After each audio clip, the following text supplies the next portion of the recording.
Greetings, goblins. Welcome to Goblin Salvage Rights. My name is Robert. And I'm Erik. Today's topic is reputation. Reputation, mine or yours? Our reputation. Our reputation. To the community. How do you Yes. see us?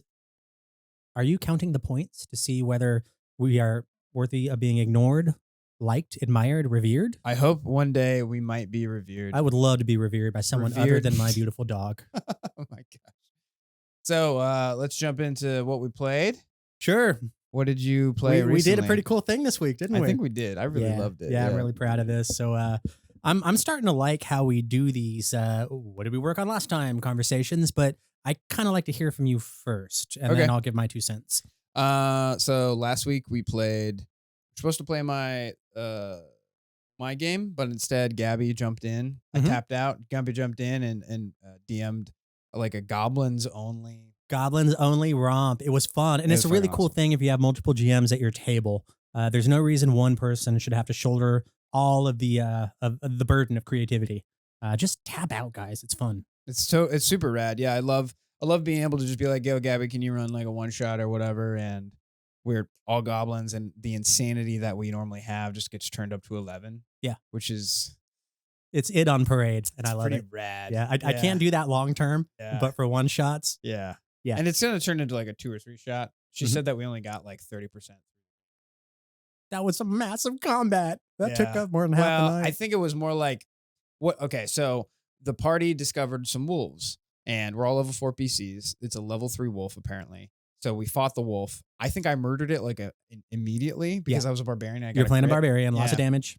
I got a big crit, juicy crit, and then there was another wolf. I think Gabby was like, "Oh, this combat's too easy. Let me add some more monsters to it." Yeah. And then she was like, "There's another wolf." I'm like, "Oh no, there's another wolf." Oh, sweet. So now we're gonna actually have a combat and get into it. People are gonna be able to have their turn and stuff like Mhm. that. And then there was another wolf, and I was like, Yeah. "Okay." And this is all theater of the mind too, right? Yeah, No all theory of grid the mind. anywhere. No You paper. can't math it out. And the DM Robert is like, all right, 3 challenge 3s against a 4. That's not that bad. That's not big of a Mhm. deal. Blah blah blah. And then she's like, and then you see a clearing, and there's 9 Yeah. wolves. That was- And I'm like, okay, Gabby. Right. See, here's the problem. I know what you're saying. I know what the meta contextual Uh-huh. DM Uh-huh. saying to the players. You need to run away. Uh-huh. I get that. But I am a 12-year-old goblin barbarian who's currently in a rage. Mhm. So I have verisimilitude or insanity. No, those are the same thing. I have verisimilitude or sanity. And I Uh-huh. must choose verisimilitude. Yeah, I think In a one shot, you have to choose verisimilitude. yeah. I don't know. It was it was fun. You know, whatever awesome. it was absolutely fun. Playing like goblin children that were 4th level I was loved a it. super good call. It was Yeah. I've never done that before. And I got a chance to be young and dumb and powerful at the same time. That's not something I can say about 9-year-old Erik. Yeah, no, that's I was just young, dumb, and powerless. not even 14-year-old Eric. 15-year-old Eric. Even 41-year-old Erik. No. But yeah, it was a pretty sweet game. Yeah. And then I guess a few days before that, we did my game, Agents of Edgewatch. Edgewatch. And did you get to throw any bombs in that one? I did Yeah? actually throw one. No, I prepared one bomb to be Yeah. thrown. Share with the And class. then, we didn't break in anything. We were invited into a bank because we're investigating some banks. And there were 2 hornet swarms or something like that. Somebody's vandalizing banks, and they put hornets nests in strategic wasp nests in strategic locations. So when we approached the door, they would come out, and these are swarms which go by very different rules than individual hornets.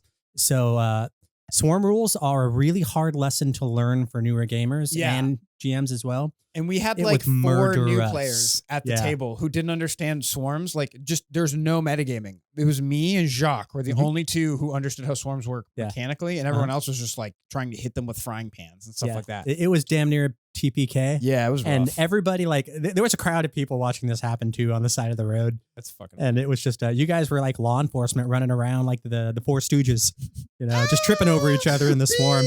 It was fucking It magnificent. was awesome. So yeah, there was that. You know, the whole idea is there's about to be a bank robbery in about 3 days' time, and it's going to be one of 3 banks. So we have to go investigate all of them and see what is the most likely one that's going to get hit. So yeah, I had a great time during that game because I got to watch you guys flounder around, and you guys had some really cool combat moments, and then Absolutely. awesome investigatory moments with NPCs. So I got all of my needs met at that game. I hope you guys did too. It felt like a strong finish for that one. So Yeah. that leaves me breathing easy for another 2 weeks till I run again. Yeah, no, it was rad. The combat was fun in the beginning, and then we kind of circumnavigated it. We didn't actually defeat them. We kind of like figured out that they can't come inside, and then we kind of Yeah. hand waved them being handled in the end because Yeah, it's my firm belief that just because you're in combat doesn't mean you need to kill the other thing. You just absolutely. need to solve the combat, whatever that looks like. And, Yeah, if you think of yeah, all encounters as problems that the characters need to solve with the tools they have at hand, as opposed to butchering with an axe or something. I mean, murder is It the is a type of solution. to problems, Right. But oftentimes it's the least dramatic way to end to find a solution to a problem. When you keep seeing these games again and again and again, it starts to get a little samey Yeah. when our first resort is murder, right?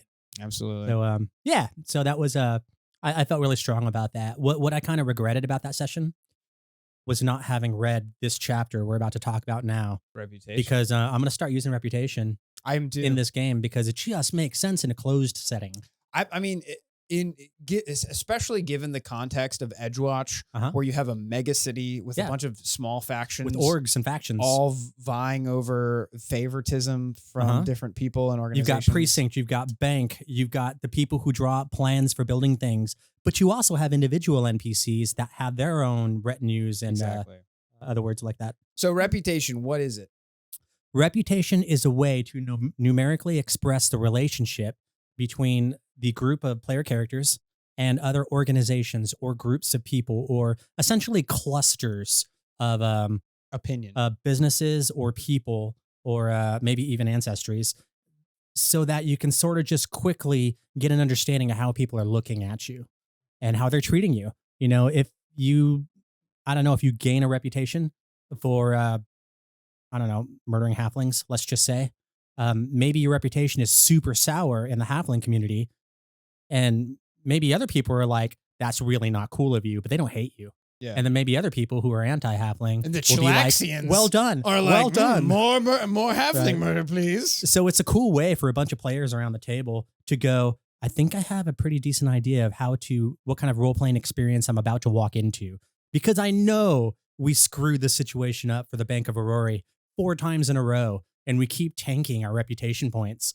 And after a while, they're just not going to want to talk to us anymore. So these are like signposts, I feel, going through a campaign, because a lot of these dials don't even move for levels and levels and levels and levels and levels. Some like this reputation can be a short-term rise and fall, but also super long-term. Yeah, absolutely. Oh.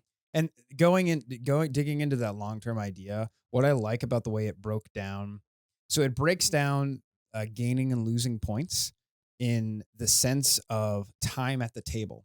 Sure. So I think it says there are basically there are minor, moderate, and major ways to change your reputation. Mhm.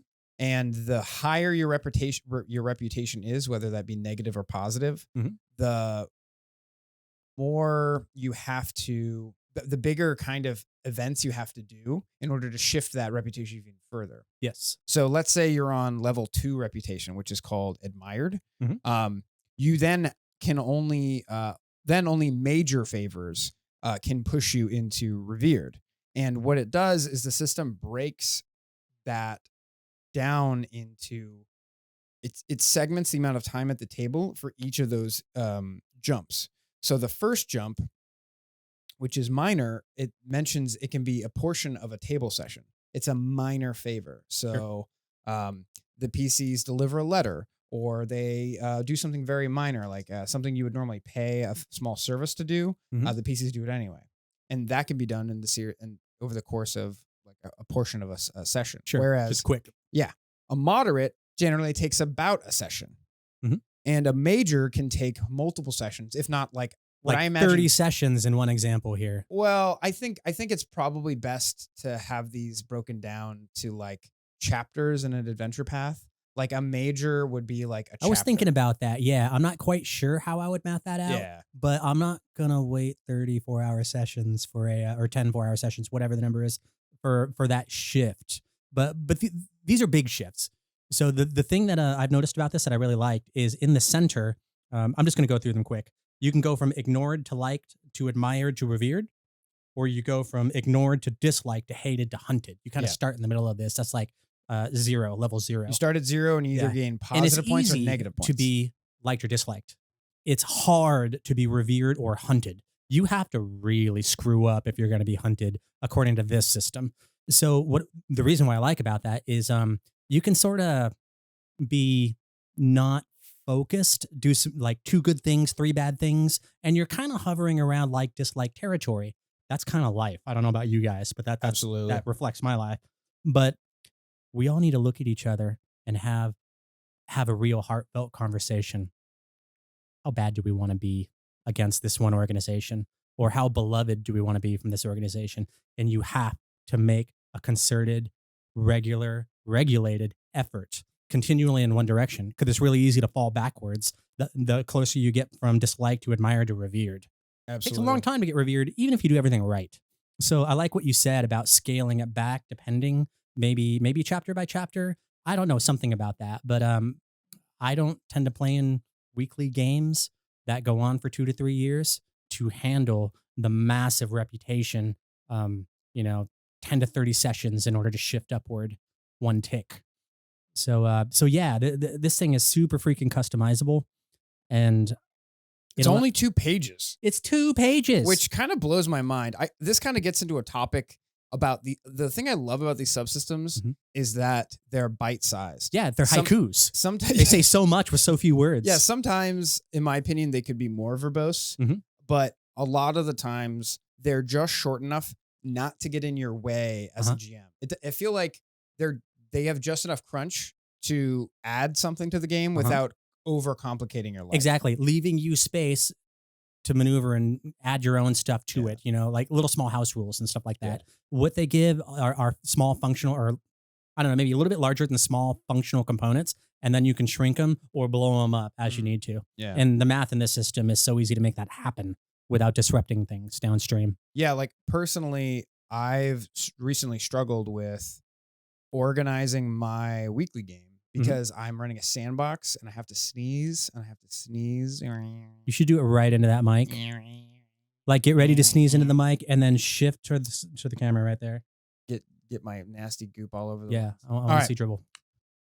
What was I saying? I don't know, but that's totally getting cut.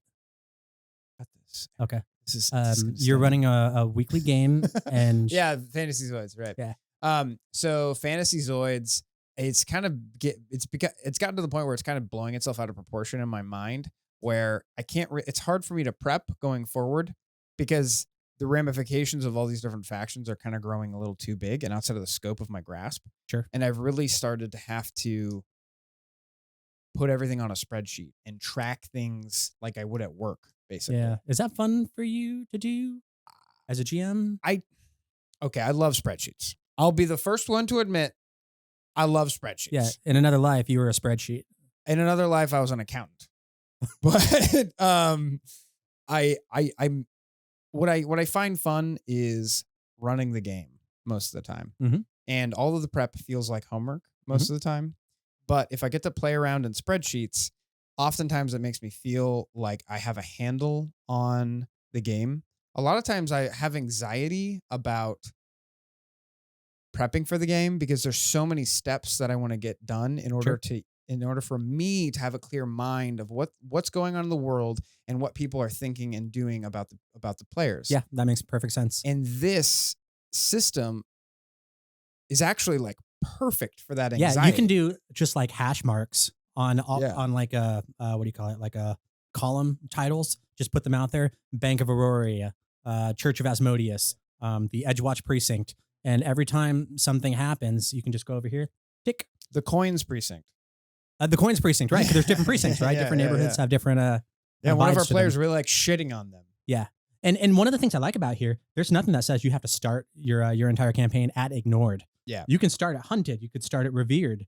You could start at liked or disliked. Mm-hmm. Maybe you can start at different places according to different factions within the city. And sure, keeping track of all of that in my head is excruciatingly painful. But like you said, you can just keep something nearby and make put it on a tally marks or spreadsheet. something. Yeah. Or, just get another player to do it for you. That's something. That's the Division of major labor. question I had about the system, and I think where we're going to disagree. Would you prefer to play this in front of the DM screen where all the players understand where all the numerical values are, or would you play it behind the screen where the players may have a vague understanding of where their reputation is, or maybe you give them like the major category that they're in, but you don't tell them what their actual number is? Yes, I'm probably going to get a lot of flack for this, so bear with me here. I would say that I would have it all on a sheet, let's say a spreadsheet, like a physical one. And if somebody says, hey, how many points in the hole are we with this org versus that org? I would say, give me your hero point. And then I would show the entirety of the table.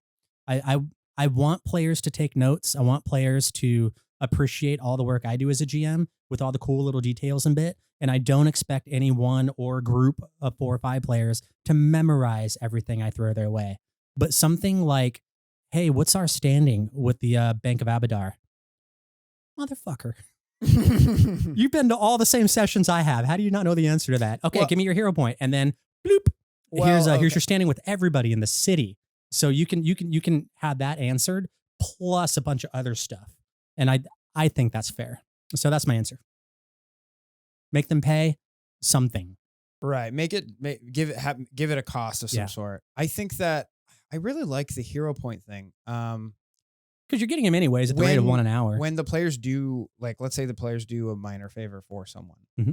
do you let them know? Would you let them know at the table you just gained +1 RP? Oh, totally. Because that's a feel good moment. Yeah. Okay, when players do something, it's kind of like, your dog. Yeah. You're like, here's a treat. Okay. So here's a hero point. It kind of sounded like to me at first you were punishing them for information they didn't have. That's what I meant. I figured it would be taken that way. Yeah. But if you give them that exact information, it's on like it's up to them to track it, and then you can have them pay a very small fee to reconcile their books, I guess. Every question, every interaction, anything that happens in the gaming space should have a price tag attached to it, however large or small. If you go over and you start just, I don't know, beating the baker in the middle of the street for whatever reason, that's got to come with a cost. Absolutely. If you're not paying attention to some very basic fundamentals of what this game's all about that we covered not only in session 0, but for like the 10 sessions after that at the table, and you're still asking the same questions, that should come with the price tag too. Yeah. But I don't want to be punitive, but I think I try to think of these things in terms of like, what would I do as a player approaching this question? And what would I do as a GM approaching this question? And see how different the answers are. And in this particular instance, as a player, I love it because it makes me keep an eye on the social currency I have in my pocket, where I can pull it out and pay for a piece of information like that. And I can manage that sort of thing. And it's kind of like a game within a game within a game for me. It's a little, what's that movie, Inception? Or the one it's really based on, because I know Gabby's watching. Paprika. Thank you. Yeah. So am I a fake movie nerd? No, you're just a fake weeb. I'm a fake weeb. Yeah. I'm a fake something I don't fully understand. I may be a fake nerd, ladies and gentlemen, boys and girls, but at least I'm a real weeb. Yeah. Okay, you get all the weeb cred here, and I don't even know what that is. Okay. So you can have it for free. Yeah. I won't make you pay. Yeah, I really like that. I think that I would probably run... Actually, that really changes my mind, I think. Okay, this is weird new like gaming territory for us. Yeah, we didn't have this kind of stuff in first edition. Yeah. I don't think. Probably did. We just didn't. And it probably had 16 pages to explain it. Yeah, that's a good point. I think that my answer is that it depends on the group. It does depend, yeah. So if I had a group of players, if I was running for a group of players that were total munchkins, mm-hmm. and let's address that word real quick. I'm going to use the term munchkin, and you're going to have to get over it. What munchkin means to me is someone who enjoys the mechanics of the game.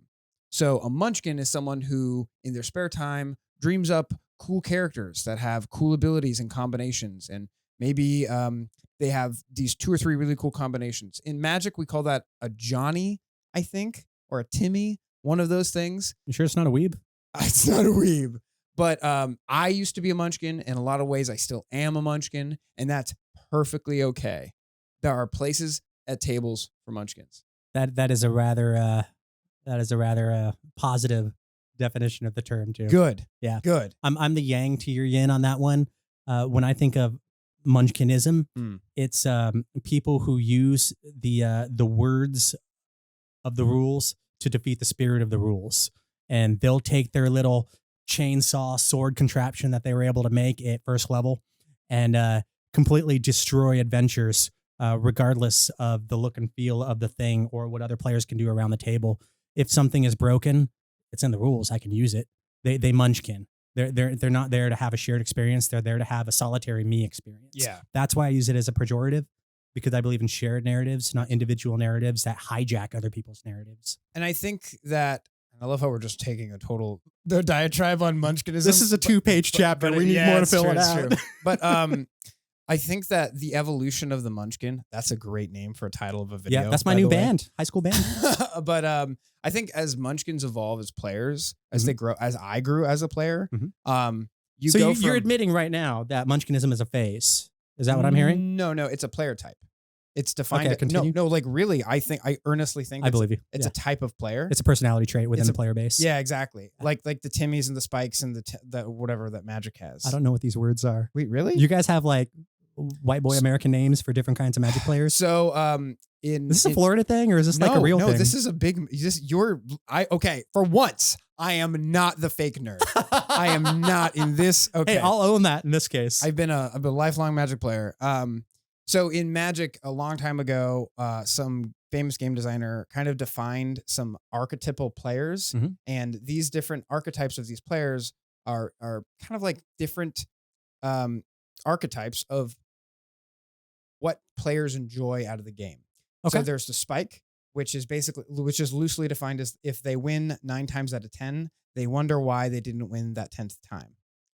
They're all about winning. It's a competitive game. They're people who play to be Spike is now a pejorative. I understand. Spike has been used as a pejorative. I love spikes. Spikes are the reason why competitive games are fun. I love watching spikes on TV play at the highest level. Then there are, and I'm going to probably get these mixed up, but that's fine. There are Timmies.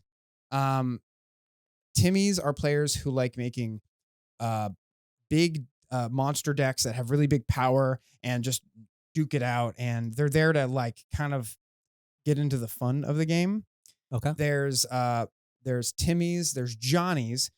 Timmy is like winning the game. Like I think it's like they like to say that if they win the game like 50-50, then they're having a good time, so long as they're not losing. Okay. So are all these people like people who like to win and lose at different percentages? I mean, what it's loosely defined with the way you interact with the game and the amount you win the game, and there are these player archetypes. So like sure, I'm trying in my head while I'm listening to you talk, transfer them to like Pathfinder players.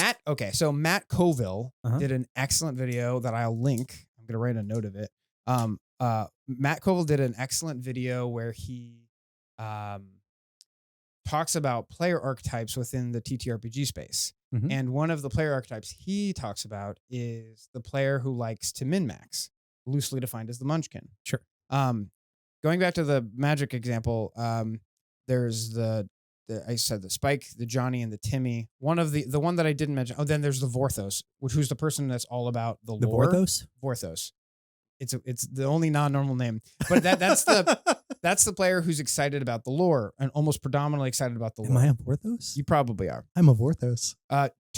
Timmy's or Johnny's, the one I didn't mention, they're the players who make the really weird jank decks that are trying to win in some weird, obscure way. Sure, yeah. And they're happy if they... Edge case victories. Yeah, and they're happy when they win like 2 or 3 times out of 10 because they got their one cool win. Yeah.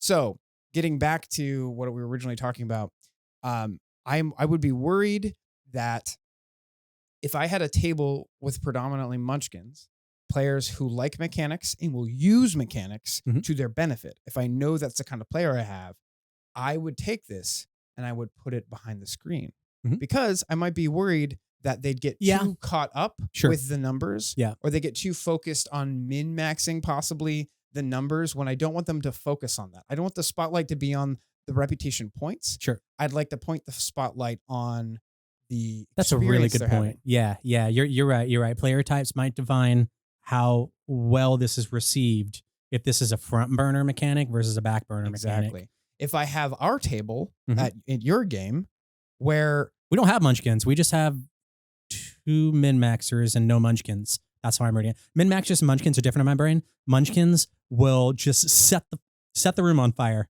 if it gets them what they want. Min-maxers just manipulate the math on their character sheet so that there are 0 weak spots, and then they play the game with everybody. So in my definition, in my view of the world and in my definition of the term, Mhm. min-maxers and munchkins are the same thing. Okay. And as a way to translate, a min-maxer is a good munchkin and a munchkin is a bad munchkin in your Okay. terms. So to me, they're the same person. Well, I'm here to tell you, everybody, that there's no such thing as a good munchkin. Okay. All right. Well, I tried. Who are the min-maxers in our party? Obviously me. Yeah, definitely you and Nick. You and Nick. Nick. Yeah, of course. You of guys course, have Nick. your math nailed down so well. Yeah. And that's not even a bad thing for Yeah. me. And you know, especially now these days, you're both really good about not letting the math get in the way of the RP. You know, it's that every group, when they first get together, you kind of got to learn how to get together. You know, I'm the guy at the table who won't talk about the math. I will just be in character. And then when everybody's coming up with like, how are we gonna pull off this heist? And I come up with really stupid ideas to contribute to the party that aren't beneficial. Well, take a look at my character sheet, dude. I've got like 8 wisdom and 10 intelligence. This is what my character would be. I try to keep the character sheet off the table. And what you see is my character. What you hear from me is my character. But when I get munchkin brain, that's when it's going to be like, no, your idea is bad for these reasons. The math just doesn't work. So if we do this and leverage, page 237 and mix that rule with the rule on page 7, we get a much superior effect. And I know this because I've memorized everything and you haven't. Ha. Lighter. Kerosene. Okay. All right. I've got to have my way because it's mathematically correct. Gotcha. That's munchkin. Show me on the doll where the munchkin touched you. Everywhere. Oh my God. That munchkin was a violating guy. Okay. All right. So But yeah, Erik had a bad experience with munchkins. That aside, if I've I had decades of bad experiences with munchkins. If I had our table Uh-huh. with this mechanic, I would who don't normally they're not munchkins. They don't really min-max too much. I wouldn't be too worried about them getting too focused on the numbers. Sure. I would probably play it out front because it's a lot easier for me as a DM to have this publicly facing than it would be to keep it behind bars or keep it behind the screen. Yeah, I want to go back to the Peter Pan example. So like when you watch Peter Pan on TV, you can see Peter Pan fly. I mean, the kid is flying. His feet has left the ground and he's flying. But when you go to the stage play, you can see the wires. Is one worse than the other? No, the theater experience is not the cinematic experience. They're two different mediums. And you have, what's that expression? God, I can't remember it. But something about like a craft is its thing. I mean, if you're going to the theater, you expect to see certain things. And if you don't see them, then what are we doing? Is this something new? This is something other than the form? So form matters. And I think to extrapolate everything we just said to what you were saying about the type of people at the table, some people want to see the wires. Some people have this compulsive need to see the wires and use that to manipulate. Other people are like, oh, cool. This is kind of like a little mini game I can use to keep myself, occupied while I'm waiting for the encounter I'm waiting for. And other people, like me are like, I like being in the dark and kind of not knowing where I stand. I don't want to see the numbers. I want to grope around in the dark until I reach something, find a doorknob. And I'm definitely the kind of player who would want to know Yeah. the numbers and kind of where we stand, just so I can understand how my actions are influencing the world. Sure. Because sometimes when you're RPing with the DM, or with a party, Mhm. sometimes you don't really know if your what kind of impact your session had. So let's say you did a really big favor for a organization, but then right at the last minute, the dumb barbarian Picks a fight with someone. I've never seen that happen in their clergy, and at the end of the day, you're kind of left holding the bag. Like, okay, we just did a major favor, but we did a minor this. So where does what does the GM do with that information? Where does it shake out, and where is our reputation landed? And is it cooler for the players to be like to be aware of that and not know what the result's going to be. Exactly. Well, why don't you go back and have another encounter and find out? You know, that's yeah. Well, that's fun for me. and for me, I would rather know what the numbers kind of said, Yeah. and then go do that. You know what I mean? Spreadsheet brain. And 100%. That's the difference between player types. And Mhm. I think there's nothing wrong with in your session 0, or as you That was my next question. Yeah. as you get used to the party, like take notes on the kind of players that you're playing with. Keep literally write down things that they say they've enjoyed. And if they say they've enjoyed something 3 times, like a specific kind of play style, that should be circled and underlined. That is their thing. That is one of the notes you should be hitting every time you run a game. When a player tells you something, they usually mean it. Absolutely. And if they say it 3 times, they really mean it. they're like, please, more combats. Right. I need more combats. I need more free magic. more I've said it 3 times. Yeah.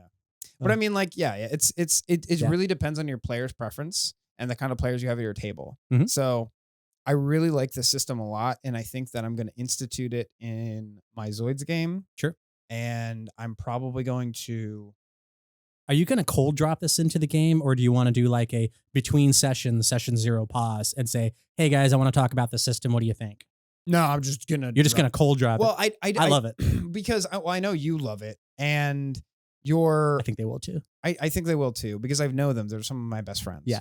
So if I was at a table of players that I didn't know so intimately, Quasi then strangers. I Sure. would, or even acquaintances. Mhm. If this is our first session, but we're like 10 Oh, sure. sessions Anybody in. else in the friend group gaming with them? Yeah, I'd probably want to have the conversation. Yeah.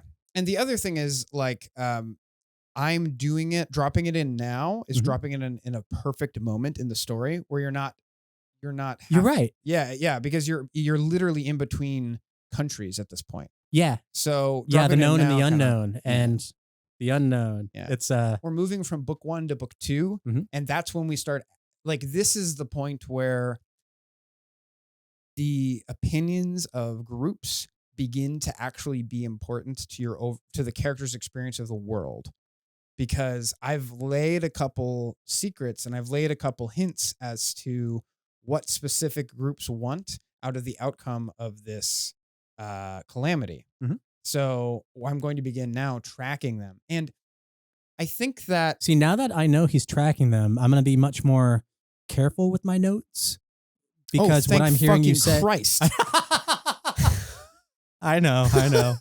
But this goes to something I've been saying for years. If I feel like my actions don't have any sort of consequences in terms of altering the trajectory of the plot in some way, if I run up to the web and I tap that web and there's no ripple up to the center, if I feel like that, I'm not taking notes. I don't, what's the point? But if all of a sudden I hear that there's something like a reputation tracker going on, oh yeah, you better believe I'm going to be tracking everything I say and do, because I'm invested in a way I wasn't before. And this is just speaking strictly for myself and other, lore types. Yeah. I'm not going to speak for lore types out there, but I identify so heavily in that Nope. camp. You're that now I'll the make the big official statement. representative of all lore types in the RPG community. That's right. Yay. Yeah. Well, now I feel better about buying all the books. There you go. So yeah, I think this is super useful, and there are so many things I think that can be done with it I haven't even realized yet, Mhm. and that's the exciting part for me. 2 pages. 2 It's, pages. it's actually 1.5 pages because there's a really big picture. And the picture's fucking rad. It's by great, the way. yeah. I love this art so much. It's so dark and gothic. But being able to just look at this is almost like at a glance information with heavy ramifications to a game. Absolutely. Where do you get that Yeah. in an RPG manual? Yeah. not used to One of the ideas that I just had is this really benefits not only players but the DM, in that this gives you a mechanic to run in the game that forces you to take notes about what has happened and Mhm. what has influenced what. Because I think what happens a lot of times with DMs is we've run something, and some let's say you flick off the clergyman or something like that, or you start a fight during prayer or whatever, and that happens 3 or 4 sessions ago. The DM forgets about it, and then they come back and the player's expecting to, get ribbed by someone or something like that. Right. And the DM just has completely forgotten about it Right. because they have a million And the sense things of to think continuity of. goes right out the window for the player. Exactly. So this is actually a great mechanic, not only for the players to understand how the world affects them and looks at them, but it's a great tool for the DM to take notes about the game on a regular basis. Yeah.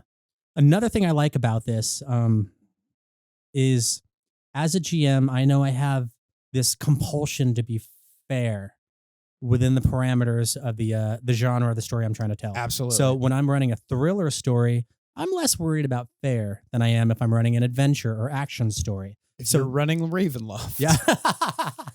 Whole separate thing. Oh, yeah. Yeah. Crowbar separation. Also, by the way, just so that everyone knows, Erik is the king of Ravenloft, unfortunately. All of the kings must bow down to the his king is dead. ability. Long live the king.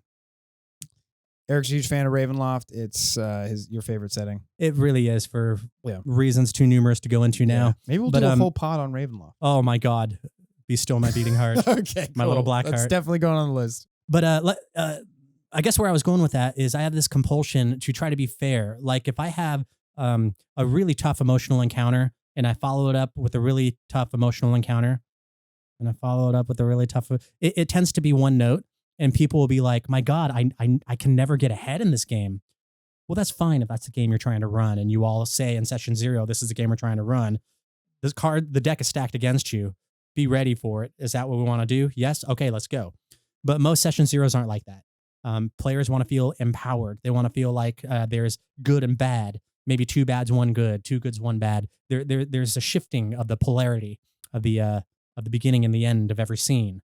You start bad, you end good. You start good, you end bad. Just whatever. There's movement. There's movement, right? Yeah. Yeah, that's basically it.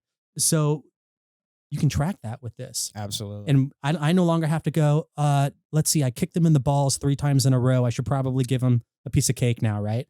No, it's all tally marked here. So I don't have to do I don't have to second guess myself. That's what I'm getting at.